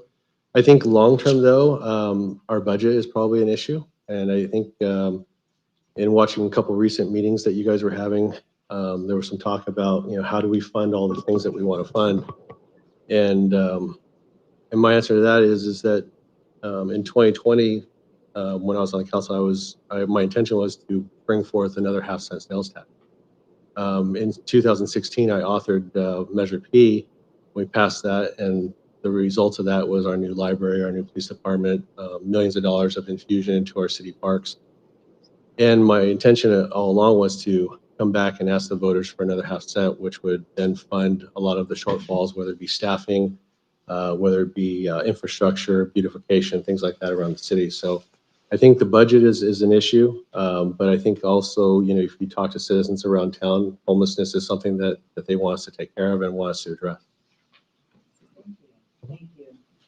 Councilmember Camarena. Mr. Jackson, the city of El Centro is a charter city operating under a council city manager form of government, with the city council acting as the legislative body of the city. The city council is a visionary policymaker, and staff is responsible for the implementation of the council policies. What is your understanding of the council city manager form of government, and how would you ensure the roles are maintained and respected? Good question. So the responsibilities of our city councilman or city councilwoman as a whole is to set policy. We set the policy and we direct staff, then including the city manager, to effectively with our direction to facilitate those policies that we set forth. At no time should the city council be in a micromanaging type perspective where we are the ones making the decisions, we're the ones doing the work. We should sit back and projects are brought to us by staff. We vet those projects, we look at our budget, we figure out what we can do, what we can't do, and then we give direction to staff. It's a very simple and very easy relationship. I took part in that for 9 years. We had a very, very good working relationship with our city staff. I think mutual respect from the council and staff towards council. We had a direction. We always knew the direction we were going. We watched, we followed our 5-year strategic plan, and everything that we did regarding our 5-year strategic plan was enacted and supported by council towards our staff. There was never any guessing. The staff always knew the direction that we were headed, which I think makes for obviously a happy staff, but a very proactive staff. If you know the direction you're working at and working towards, you're being proactive. If you don't really know and everything's kind of up in the air, then you really become a staff that's just reactive because you don't really know the direction that the council's doing. So I think it's important to have that relationship. I think it's important to stay in our lane, sort of sense. I mean, we are the policymakers, and let staff do the work. We have amazing staff here in the city of El Centro. I know many of them. They're still here. You guys know we have amazing staff, and I think it's imperative that we set the policy, but we let the staff do the work. Thank you. Councilmember Marroquin. Mr. Jackson, City council members often have to make difficult decisions that may not always be popular. How would you handle disagreements with constituents, fellow council members, or city staff? Well, I was probably part of some of the most difficult decisions in this city.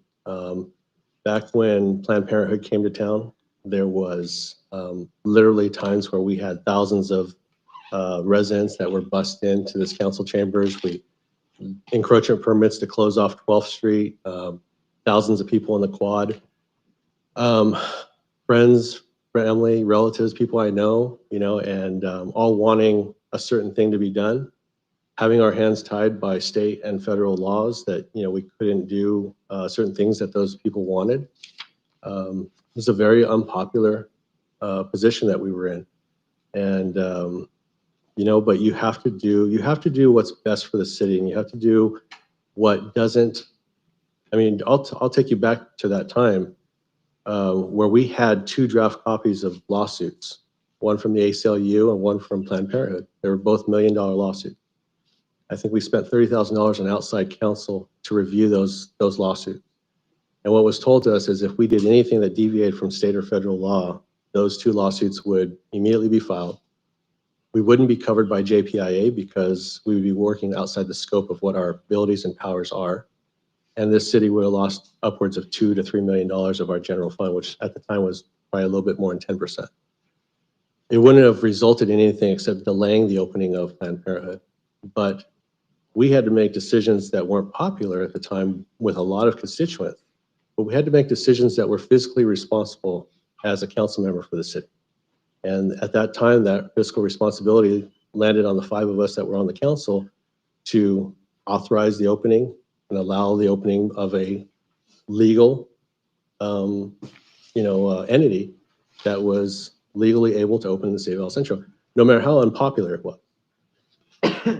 Another example is the methadone clinic. Everybody knows how unpopular that is, but they were within their rights, and the law supports the fact that they are allowed to operate in that location, because prior to them operating in that location, it was already established as a medical zone area. And so when those individuals bought that property and turned it into the methadone clinic, everybody said, well, why can't you stop them? Well, you can't go back in time. You can't undo things.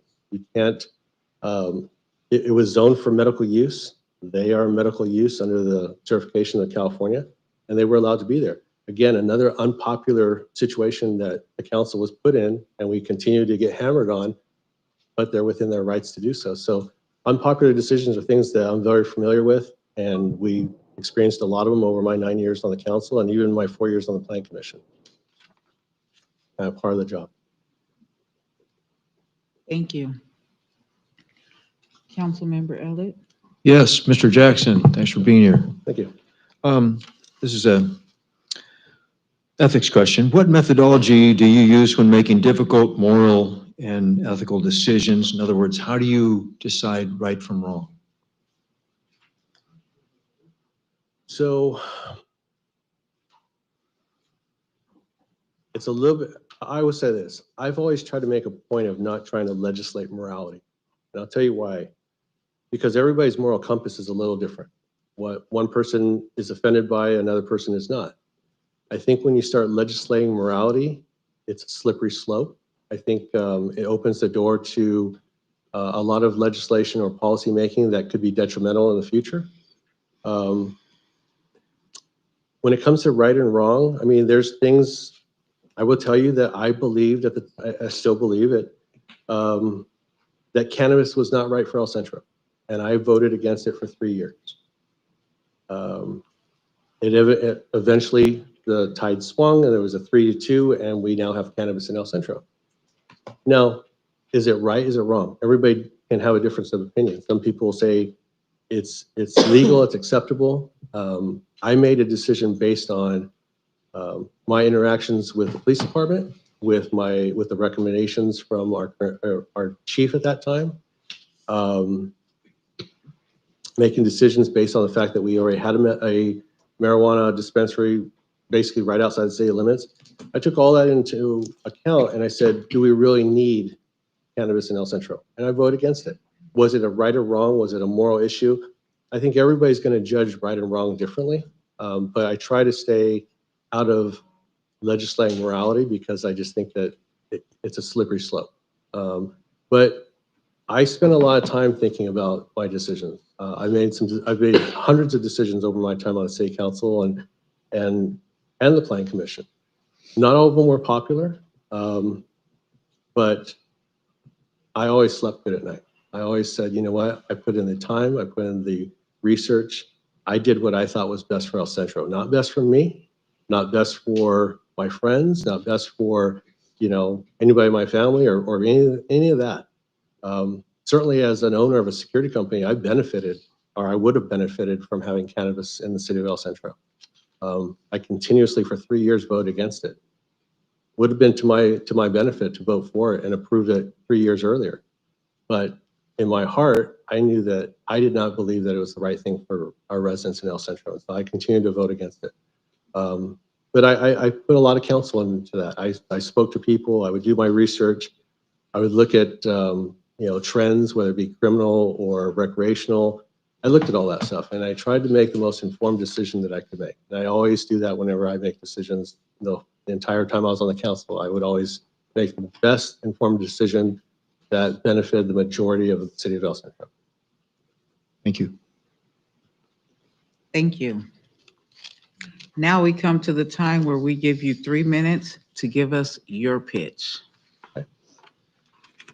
Well, thank you guys for having this, Honorable Madam Pro Tem and council members. I want to thank you guys for the opportunity to interview for the open council position.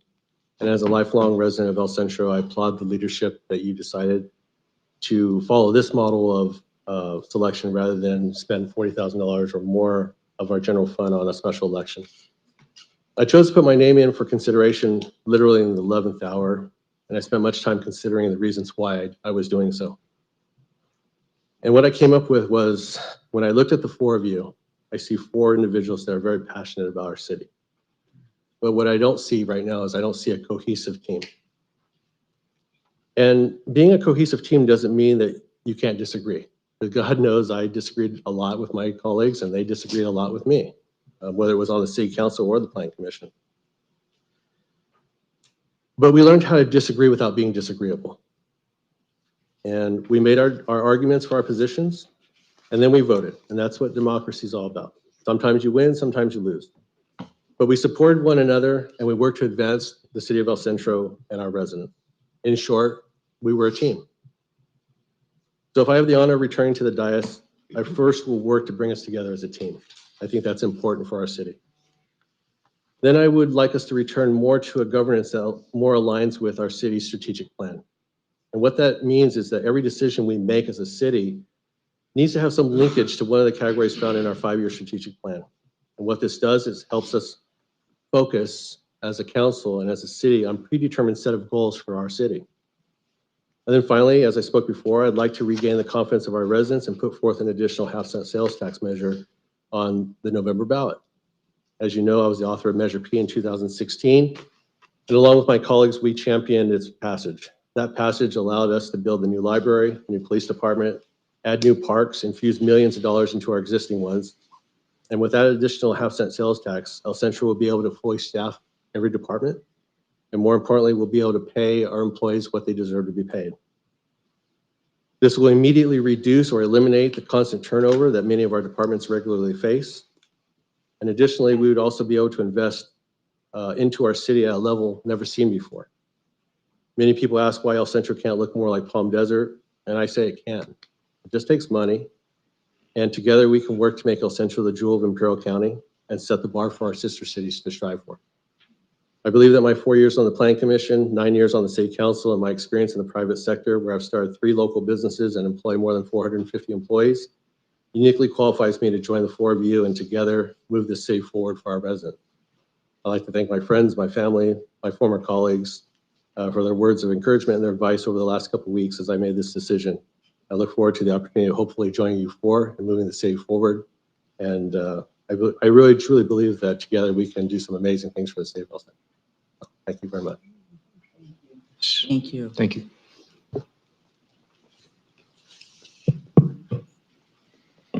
Whew.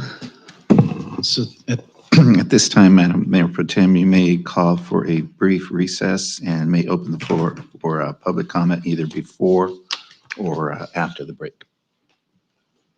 Thank you. I want to first take the time to thank all 7 candidates. You did an amazing job. Thank you very much. Thank you to everybody else that came out to support them as well, too. And we also want to thank our city clerks for taking the time to put all this together for us, our city attorney, our city manager, and of course, my colleagues, because we have some tough decisions to make. Now, we would like to see if anybody is ready to do a public comment. Do we have any? No. None online? So at this time, we will take a short break so we can all debrief, and we will be back.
To order, please.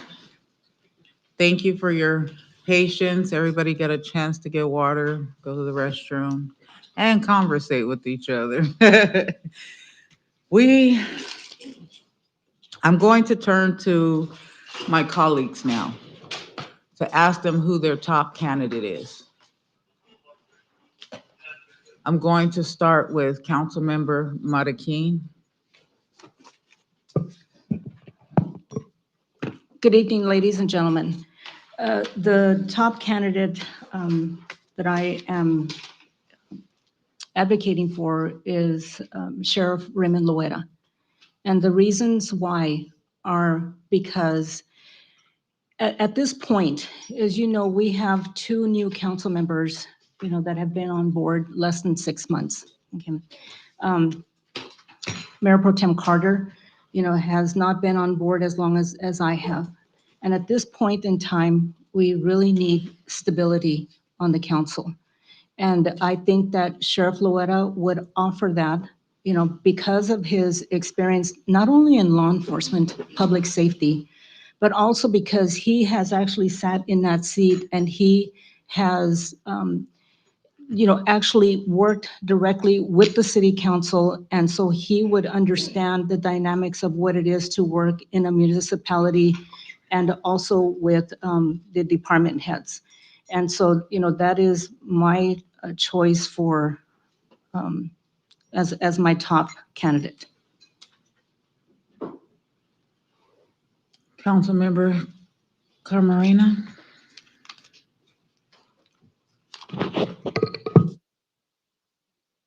Hello, okay.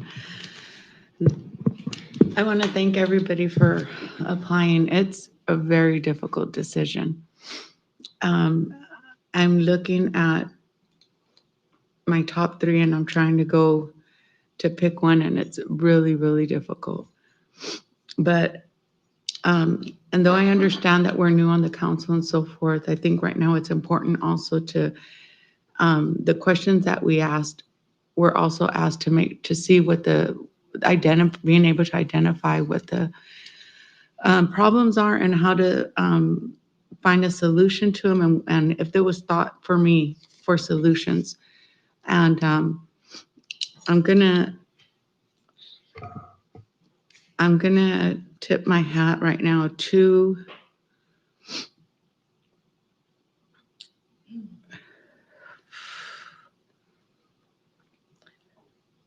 I'm going to say because of the responses and the ability to not just say what the problems were, but provide detailed responses, I'm going to say it's Richard Lopez. Councilmember Elliott. Thank you. I have to say that we've been just chatting and that there are a lot of good candidates in the room. Full disclosure, the day that Carlos was made director of the ER, he hired me. That's second best decision you ever made. The first best is the sitting next to you there. Just because, I'm saying that because I know just about every candidate personally, and if I don't know them very well personally, then I know them vicariously. And so I'm going to put out Mr. Crankshaw as my candidate that comes to the top. I personally don't know Mike that well myself personally. Again, full disclosure, probably 30 years ago, I met Mike in the hospital where I worked as a patient. And that's all I'm going to say. But I've seen him probably 3 or 4 times since then. But vicariously, I've known him through the years, working with his wife, watching his family. And I personally really appreciate, okay, Mike is a family man. I can just tell you that from the years and years that I've been around his family and at work situation. And I think his experience is stellar. In fact, I have another friend that I am a Gideon. We pass out testaments to high schools and junior highs and put them in motels. And one of my close Gideon friends is actually Mike's, what would you say, department director at IVC. Mike teaches at IVC, besides being a retired policeman in 3 different cities. And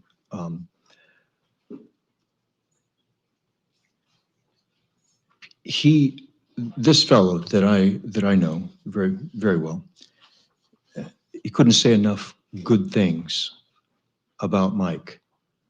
So I already suspected all of this and knew this, but he is confirming this without any doubt. So and his experience here in El Centro, and I understand he's not the only one with experience, but his experience here in El Centro, I believe would be the best fit for our board at this time, because there's a lot of choices. There's a lot of choices, but I believe that is the best fit at this time going forward with the best interest of El Centro in mind. And I can assure you that that is why I'm making that decision. I can assure you that with Mike, this candidate. Thank you. As I go up and down this list, we have so many knowledgeable people. And don't let it stop you. Sign up for committees, do something where, your face and your voice can be heard around here if you're not chosen tonight.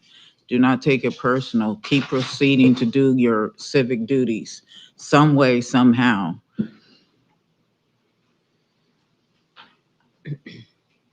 And we have 3 different candidates. I'm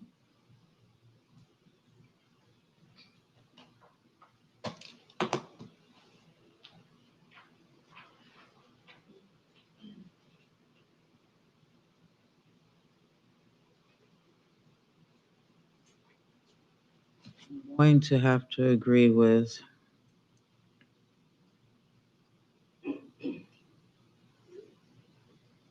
wow. I've been back and forth, back and forth. So much knowledge to give out today.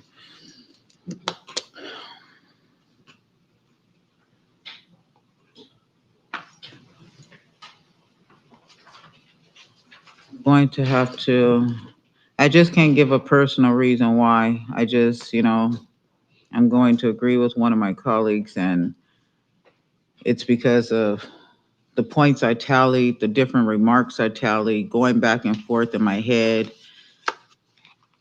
And it's not that anybody is better than anybody. I just think that this is the best fit that will help us with our council right now. And that would be Mike Crenshaw.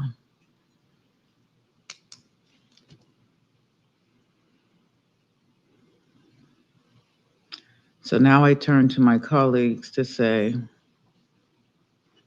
we have 2, 1, 1.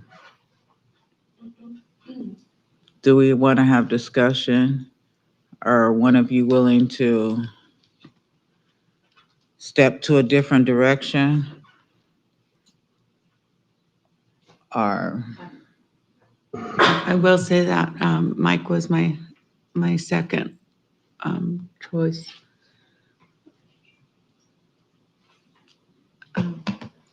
Is there any room, anyone willing to move to my first suggestion?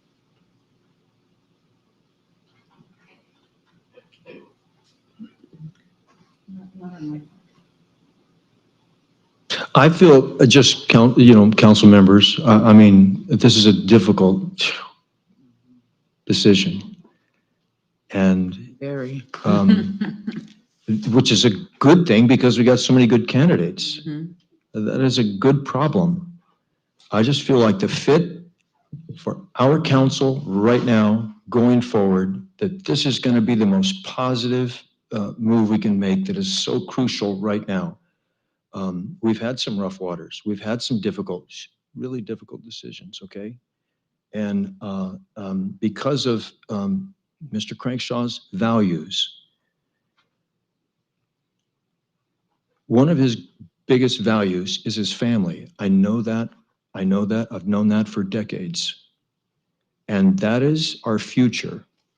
Our children, our families, is the most important asset that we have in our valley. It's not our budget. It's not lithium. It's not parks. It's our families and our children. And that is what I think is, that stood out very clear to me. And we know that he has plenty of experience, has worked in a lot of areas. And I believe because of his, being in these positions in El Centro, Imperial, Brawley, and teaching at IVC, that he can bring, and with all these other, all the things that he has to go across, is going to bring a lot to our table as well, but in a good way, working with us, that I feel very good about going forward in a positive way.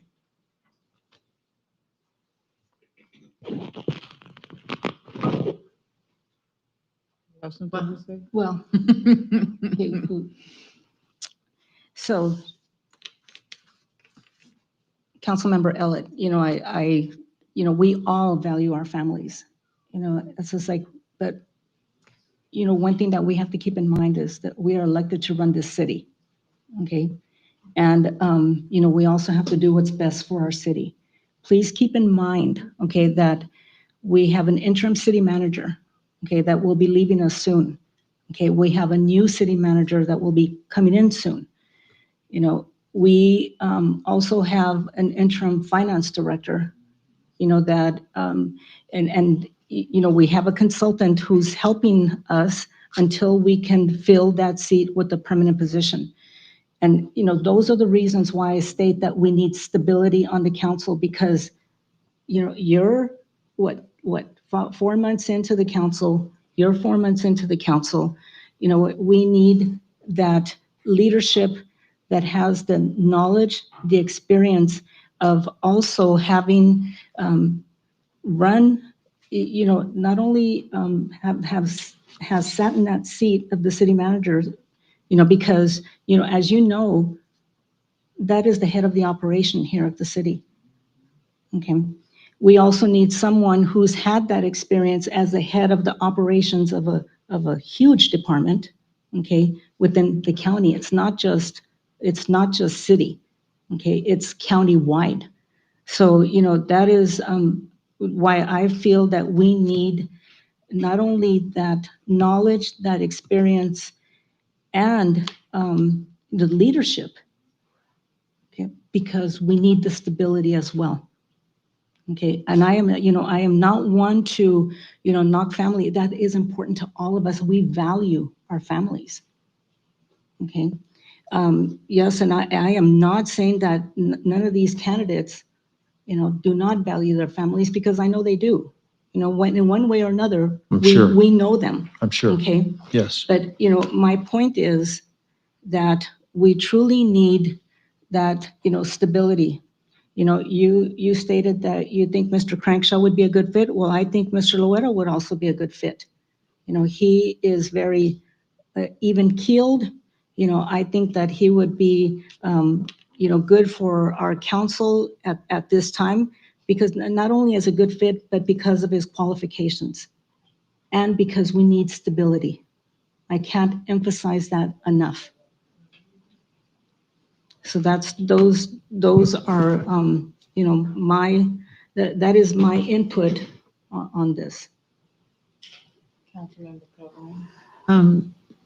I know that we're new and so forth, and we have interims in a variety of positions right now, but I also believe that it's important to have a new perspective, and I think that we have great personnel that have been guiding and leading us. City of Brawley is no different right now. They had 4 new people, I believe, and an interim city manager and so forth, and they're working collectively, and they're making great progress and strides over there. So it's not something that's not done before, hasn't been done. I understand about wanting to bring that, but I also believe that given opportunity and the right support, and especially supporting one another, and believing that we all have each other's best interests at heart, not just for us individually to fulfill the duties that we were elected to fill, but also for the city as well. And with seeing that no one's willing to sway the other way, I'm willing to change my vote to Mr. Crenshaw.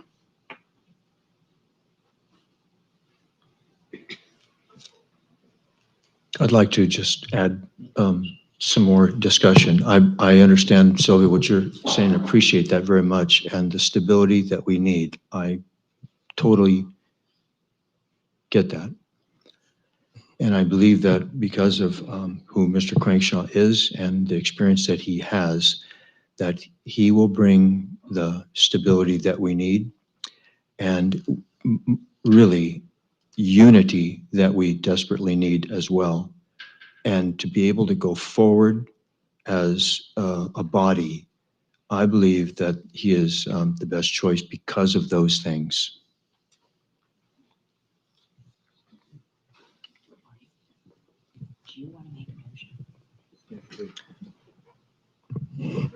I'd like to nominate Mr. Mike Crankshaw as our, the next city council member that we'd appoint.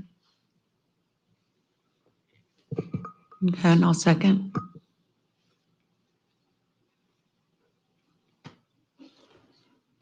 More discussion? We're going to vote, but My screen's there's covered. something wrong with my screen, Madam City Clerk. You want any more We can discussion? do voice vote. Any more discussion?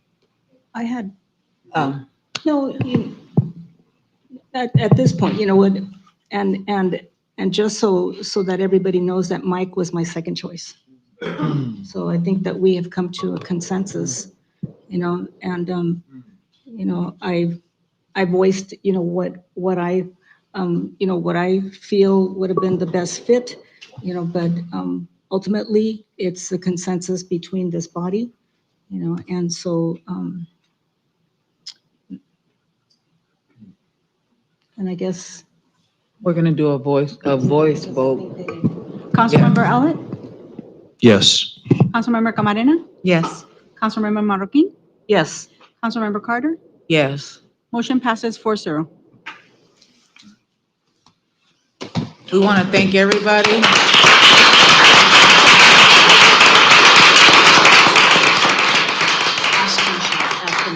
Thank you, everyone. Thank you, It was a everyone. very difficult decision. Yes. Thank you so much. It is 7:58 and this meeting is adjourned.